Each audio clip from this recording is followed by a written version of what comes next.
రవిచంద్ర గారు, మస్తాన్ రావు గారు కావల్ని బస్టు పట్టిస్తున్నారని చెప్పి ఒక టైటిల్తో పేపర్లో ఆంధ్రజ్యోతిలో ప్రకటన రావటం జరిగింది. మాకైతే నిజంగా ఆశ్చర్యం. ఎందుకంటే నవ్వాలా, ఆ పేపర్ చూసి ఎవరు చూసినా నవ్వుకుంటారు. ముందు ఎవరు బస్టు పట్టించారు, దాని ముందే అంటే ఇతరుల మీద మాట్లాడేస్తే ఒక పని అయిపోద్ది అన్నట్టుగా ఉంది ఆ ఓడింగ్, ఆ పదం చూస్తే. అసలు బస్టు పట్టించింది మీరు.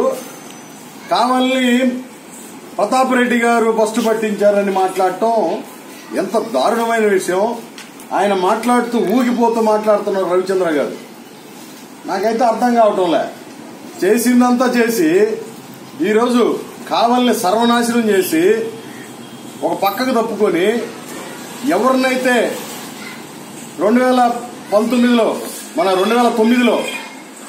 ఎవరి మీద అయితే మీరు చెడ్డ ప్రచారం చేశారో, ఈ కావలిపట్నంలో ఎవరినైతే నీచంగా మీరు పాంప్లెట్లు పంచిచ్చారో, కావలి వైశ్యులకు కానీ అదేవిధంగా కావలిలో ఉండే అన్ని వ్యాపార సంఘాలు ప్రతి వ్యాపారస్తుడికి పాంప్లెట్లు పంచారో 2009లో, ఎవరి మీద అయితే మీరు దుష్ప్రచారం చేశారో ఆయన్ని పక్కన పెట్టుకుని ఆయన్ని ఈరోజు మళ్ళా సీట్ ఇప్పించినట్టు చూపించుకుంటూ పక్కకు తప్పుకొని బస్టు పట్టించారని మాట్లాడుతుంటే ఆశ్చర్యంగా ఉంది కావలి ప్రజలకు కానీ కావలి నియోజకవర్గ ప్రజలకి. ఎందుకంటే దోపిడీ ఏడైనా రాష్ట్రంలో జరిగిందంటే మొట్టమొదటి నియోజకవర్గం కావాలని చెప్పాలా. ఏ విషయంలో మీరు దోపిడీ చేయలేదో ఒక్కసారి ఓపెన్ ఛాలెంజ్ చేస్తున్నాం, రండి మీరు బయటికి.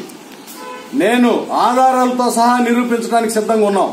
ఎందుకంటే ఇరిగేషన్లో ఎంత దోచుకున్నారో నీరు చెట్టు వర్కుల్లో 370 కోట్లు, ఇంచుమించుగా 360 కోట్ల దాకా శాంక్షన్ అయితే టోటల్ గా ఎక్కడైనా ఒక గట్టి చెక్కేసి కేవలం ఈరోజు చూస్తే భోగోలు కింద ప్రాంతం అల్లూరు మండలం అంతా గట్టి చెక్కేసి ఉన్నారు, వాగులు వంకలని.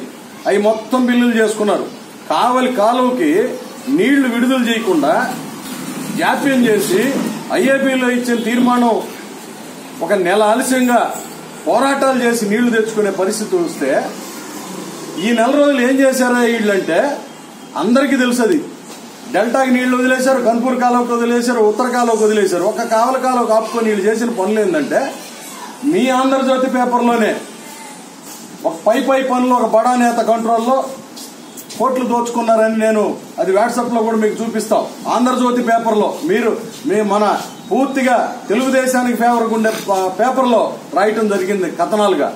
ఇవన్నీ తెలియటం లేదా, ఇవన్నీ కనపడటం లేదా? ఈరోజు ఎన్టీఆర్ గృహకల్ప పేరుతో కేంద్ర ప్రభుత్వ నిధులతో కడతా ఉంటే వాళ్ళని డిమాండ్ చేసి డబ్బులు తీసుకున్నది నిజం కాదా అని చెప్పి నేను అడుగుతా ఉన్నా.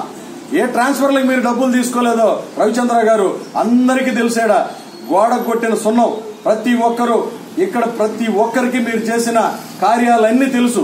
ఈరోజు బస్టు పట్టించాల్సింది బస్టు పట్టించేసి ఒక సైడ్ భూ కబ్జాలు, భూములు పూర్తిగా ఒక పేదోడి భూమి 13 లక్షల రూపాయలు సీజీఎఫ్ ల్యాండ్ కి ఎయిర్పోర్ట్ భూముల్లో గానీ వాటిల్లో నిధులు వస్తా ఉంటే ఎకరాకి ఆ భూముల్లో కూడా పేర్లు రాయించుకుని ఆ పేదోడికి తక్కువ వచ్చేటట్టు చేసి 4-5 లక్షలు వసూలు చేసుకుంది మీరు కాదా అని చెప్పి నేను అడుగుతా ఉన్నాం.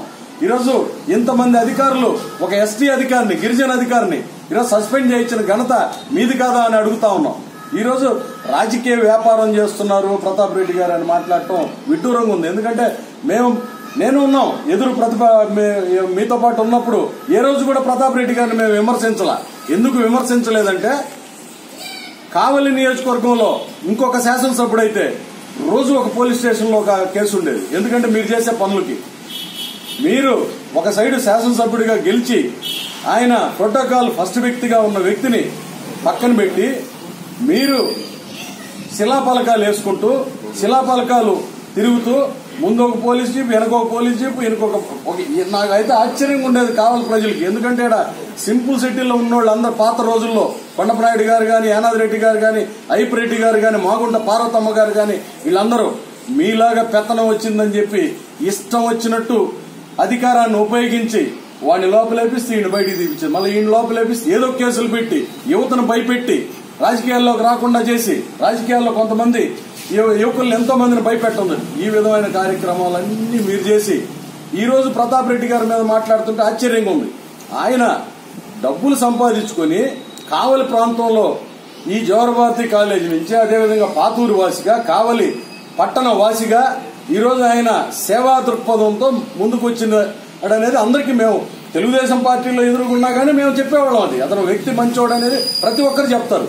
ఆయన గురించి మాట్లాడుతుంటే దెయ్యాలు వేదాలు వల్లించినట్టు ఉంది. కానీ ఇది విచిత్రంగా ఆయన్ని ఒక సేవా దృక్పథంతో రాజకీయాల్లోకి వచ్చి సేవ చేస్తుంటే, మీరు రాజకీయాల్లోకి వచ్చి సంపాదించుకుంది మీరు. ఈ రోజు మీ ఆస్తులేంది, నాడు ఆస్తులేంది, నేడు ఆస్తులేందో మీరు బయట పెట్టండి చూద్దాం. రవిచంద్ర గారు మీరు మాట్లాడుతుంటే విచిత్రంగా ఉంది. అది మానుకోండి. రాజకీయాలు చేస్తే రాజకీయాలు ఉండండి, కానీ ఈ విధమైన అనవసరమైన ప్రలాపనలు చేసి బూట్లు పట్టుకున్నాడు, అది పట్టుకున్నాడు, ఇది పట్టుకున్నాడు అని చెప్పి మాట్లాడటం అనేది సబబు కాదు. ఎందుకంటే ఒక మంచి వ్యక్తి మీద అవాకులు చవాకులు పేరితే ప్రజలందరూ కూడా చూస్తా ఉన్నారు. మీరు మహాకూటమిలాగా ఏర్పడి ఈ రోజు అందరూ ఒక వ్యక్తి మీదకి వస్తుంటే మీరందరూ కలిసి మేము కూడా ఆలోచన చేసుకుని ఈరోజు మంచి మనిషి అని చెప్పే పోయి మేము భుజం ఇచ్చింది ఈరోజు. ఎందుకంటే మొత్తం కలిసి గూడ్పటాన్ని నడుపుతూ అందరూ కలిసి ఒక మనిషి మీదకి కావాలని వస్తే, ఈ కావలి ప్రాంత వాసిగా కావలిలో పుట్టిన ప్రజలందరూ కూడా మీకు సరైన గుణపాఠం చెప్తారు. మీరు ఏ రోజైతే 2009లో ఏ విధంగా అయితే ఏ వ్యక్తి మీద అయితే మేము దుష్ప్రచారం చేసి ఇక్కడ మీరే ఎక్కువ చెప్పారు ఆయన గురించి, ఆయన తీసుకొచ్చి ఈ రోజు మళ్ళీ క్యాండిడేట్ గా పెట్టి మీరు వెనక చేరి కావాలని ఉద్రేకపరిచి, రాజకీయాలను ఉద్రేకపరిచి వీళ్ళు వాతావరణం కలుషితం కావాలా, కావలి వాతావరణంలో గొడవలు పెట్టాలనే ప్రక్రియలో చేస్తా ఉన్నట్టుంది. మేమైతే చెప్తా ఉన్నాం, ఏ రోజు ఏ సంఘటనలు జరగల. ఈ రోజు ఇసుకపల్లిలో మీరు ఇసుకపల్లికి అడుగు పెడితే భయంకరమైన మంది. అది విచిత్రంగా మేము కూడా పక్క నుండి ఏందా ఈ దారుణం, ఇట్లాంటి పరిస్థితి ఊర్లోకి పోయి ప్రచారం చేసుకునే దానికి ఏందని చెప్పి అనుకున్నాం మేము కూడా. ఎవరికైనా ఆయన కావాలి, నీ ఇసుకపల్లికి ఎంత మొక్క ఉంటుందో ఆయన కావాలి పట్టణం ప్రతాప్ రెడ్డి గారు కావాలి పట్టణం అంతా కూడా చూస్తున్నారు. ఈరోజు అది మీకై మీరే మాకు మంచి వాతావరణాన్ని, మంచి ఈ ప్రాంత వాసిగా ఆయనకు మంచి వ్యక్తిగా పేరు తెచ్చే విధంగా మీరు చేస్తా ఉన్నారు. ఇది మంచిదే, మాకే మంచిది. మీరు ఇప్పటికైనా రెచ్చగొట్టే దూరంలో మానుకోండి. ఎందుకంటే టెంప్ట్ చేసినట్టుగా కావాలని గొడవలు సృష్టించేదానికి పెట్టినట్టుగా ఇది సృష్టిస్తున్నారు రవిచంద్ర గారు. గుర్తు పెట్టుకోండి. మేమందరం కూడా ఇప్పుడు అందరూ మీకుంటే నాయకులు మీరంతా ఒక కూటమిలాగా ఉన్నారు. ఈరోజు అందరూ కూడా మంచి వ్యక్తులు, మంచి సమర్థమైన నాయకత్వం కూడా ఈరోజు అందరూ కలిసికట్టుగా ఒక మంచి నాయకత్వం వచ్చింది. ఈరోజు మీకు సరైన గుణపాఠం చెప్తామని చెప్పి తెలియజేసుకుంటాం.